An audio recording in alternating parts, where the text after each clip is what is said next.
সোমবার খোয়াই দিব্যোদয় কৃষি বিজ্ঞান কেন্দ্রে কৃষি স্বর্ণ সমৃদ্ধি সপ্তাহ উদযাপন করা হয়। এই উপলক্ষে রবি কৃষি বিজ্ঞান মেলা অনুষ্ঠিত হয়। 7 দিন ব্যাপী এই রবি কৃষি বিজ্ঞান মেলায় উপস্থিত ছিলেন রাজ্যের কৃষিমন্ত্রী রতনলাল নাথ।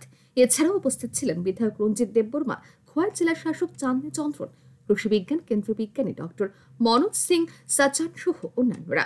এদিন 7 দিন ব্যাপী এই কৃষি বিজ্ঞান মেলার উদ্বোধন করেন মন্ত্রী রতনলাল নাথ।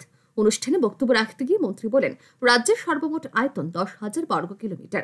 রাজ্যের আয়তনকে কানিতে প্রকাশ করলে দাঁড়ায় 60,62,000 কানি।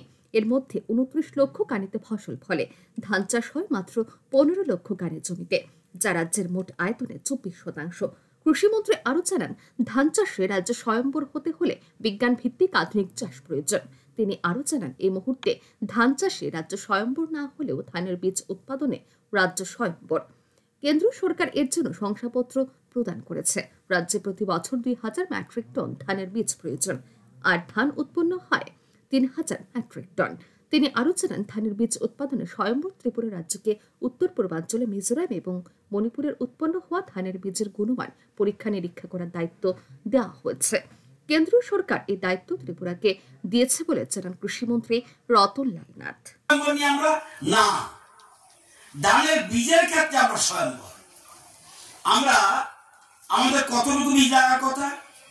2,000 মেট্রিক টন। এক বছরে ধানের বীজ লাগবে 2,000 মেট্রিক টন। আমরা উৎপাদন কত করি? 3,000 টন মেট্রিক টন উপরে। তাহলে ধানের বীজের ক্ষেত্রে আমরা স্বয়ম্বর। আমাদের সার্টিফাইড এজেন্সি আছে, মিজোরামের নাই, মণিপুরের নাই, নাগাল্যান্ডের নাই, সিকিমের নেই, আমাদের পরে মাত্র আছে আসামের। ত্রিপুরাকে কেন্দ্রীয় সরকার বলছে, তোমরা তো ধানের বীজের ক্ষেত্রে স্বয়ম্বর, সার্টিফাইড বীজ, এবার থেকে তোমরা মিজোরাম এবং মণিপুরে যে ধান উৎপাদন হয় তার থেকে বীজ ঠিক আছে কিনা, কোয়ালিটি ঠিক আছে কিনা, কৃষকদের বিতরণ করতে পারবে কিনা, এটা সার্টিফাইড দেবে ত্রিপুরা। এই অনুষ্ঠানে বিভিন্ন স্বসহায়ক দলের পক্ষ থেকে বিভিন্ন রকম স্টল খোলা হয়। অনুষ্ঠানে বক্তব্য রাখেন কৃষি বিজ্ঞান কেন্দ্রের বিজ্ঞানী ডক্টর মনোজ সিং সাচান সহ অন্যান্যরা। ব্যুরো রিপোর্ট, আর নিউজ।